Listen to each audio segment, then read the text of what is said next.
Hello and welcome to the Pony Express TV, where we bring you the best stories from the past few weeks. My name's Olivia Joe. And my name is Stella Birch. We're your hosts for today's edition of the Pony Express TV.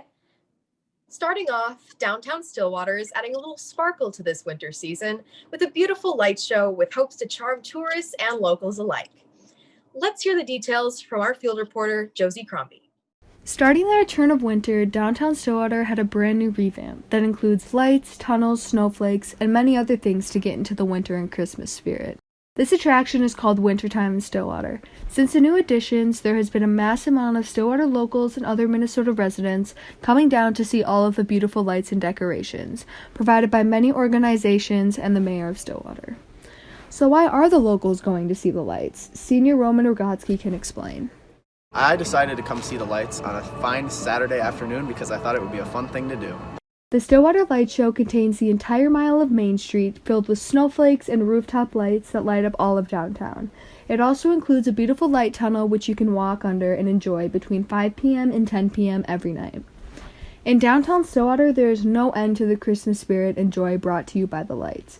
But of course, there are many light shows that come up around Christmas time. So we asked Junior Marina Sager if she had ever seen anything like this before. I haven't really seen a light show like this before. Christmas time brings cheer to most, and being able to just go down the street and see such beautiful lights is a plus. We asked both Sager and Rogotsky how the lights made them feel and what their favorite parts were. When I saw the Christmas lights, I felt Christmas spirit in my bones. My favorite part is probably how they switch colors and they're like surrounding all of the downtown area. These lights are bringing a lot of attention to downtown, since not only is there the attraction of the lights themselves, but it's also a community that contains events like ice skating or ice palaces, but also restaurants and bars and many other things to do. But the question is all the attention good or bad? I think it's good attention because a lot of people have been coming to see it recently and it just fills everyone with joy. With the risk of the pandemic, this is a safe and outdoor thing that you can do by yourself or with others to regain some of the normal back since the pandemic hit. Whether you live 30 miles away or 2, lights like these are worth seeing. Trust the locals and come down with your family, a significant other, or just a friend, and soak in all of the happiness and the visuals. It's worth it. Yeah, the lights show downtown is super beautiful. If you guys haven't had a chance to check it out, definitely make that a priority in the next month as they are going to be taking it down in February. Moving on to our sports, let's check out what the boys hockey team is doing this season. I'm going to turn this over to our field reporters, Eric and Tyler. My name is Eric Cool with the Pony Express, and today we will be talking about the hockey team and how COVID affected their season and how they feel about it. We interviewed senior Joe Manning on Monday, January 11th, and asked him 4 questions. One of them being, as this being your last year as a player at Stillwater, what are you trying to accomplish this season? His answer was, my goal for the season is to go to the Star Tournament. Both of my brothers went there when they were in high school, and I would love to keep that record going. I'm also hoping to get some attention from junior hockey teams this year. We interviewed Coach Greg Zanin on Wednesday, January 13th, asking him 5 questions. One of them being, how as a head coach have you made your team successful with COVID or not? His answer was, this year has definitely been a challenge. With COVID, there hasn't really been much that I've been able to do with the players. During the latest pause from sports, coaches were only allowed virtual contact. We as a staff with positive attitudes as well as giving them as many available options to train from home that we could. Without COVID, we try to give the players everything we need to be successful, meaning we spend a lot of time watching videos of games, going through systems, and training on and off the ice. Our final question was, as the coach, how are you going to help your players compete at the highest level they can during COVID?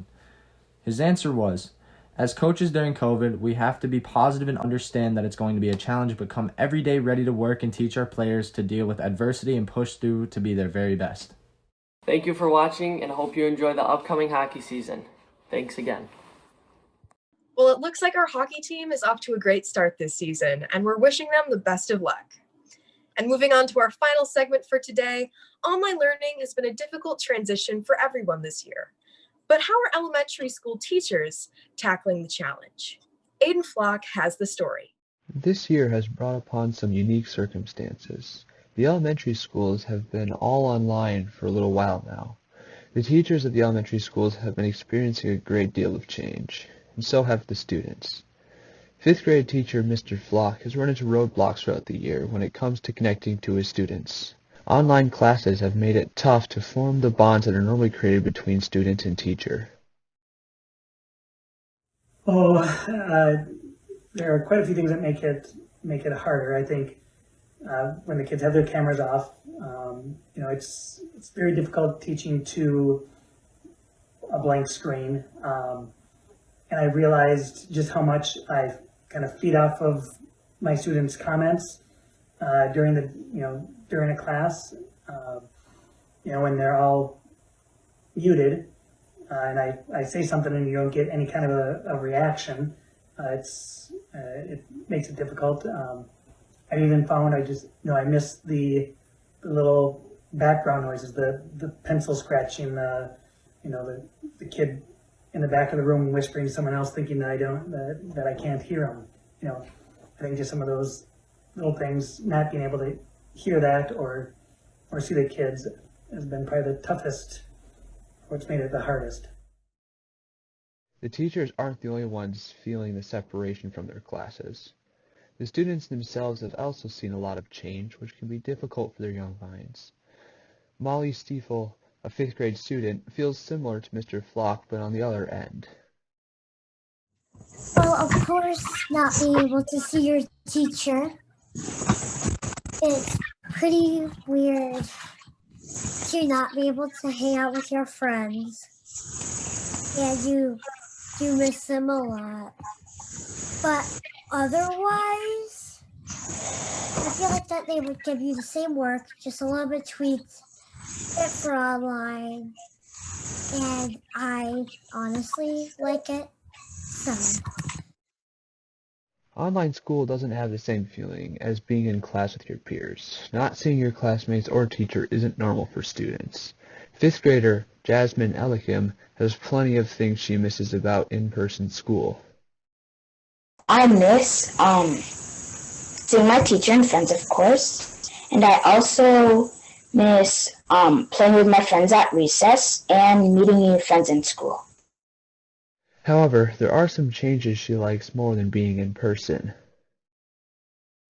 My favorite part of online school is that you don't have to leave the house and you get to stay inside all day. With all the challenges that the students are facing, Mr. Flock does feel like there's lots of opportunity for the students to find help with their academics or social help. However, he still feels as though they aren't getting the help they need. I feel like there's opportunities for students to get all the help they need. I know that they're not getting all the help that they need, whether it's academic or social help. I think it's harder for kids to, go online and talk to a screen to get help from a teacher compared to just hanging out, a little bit after class and starting to have a conversation with them. So there's opportunities for kids to get all the help that they need, but I don't think kids are getting all the help that they need. Although the pandemic has greatly changed how our elementary schools are run, the students and staff are doing a marvelous job at getting the students the learning and experience they need. And coming up soon, the elementary students will be transferring into full-person classes in stages. This is Zach Olson, reporting from the Pony Express. Make sure to tune into our next edition of the Pony Express TV with our next issue. Also, definitely make sure to follow our Facebook, Instagram, and Twitter. My name is Stella Birch. And I'm Olivia Joe. Thank you so much for watching.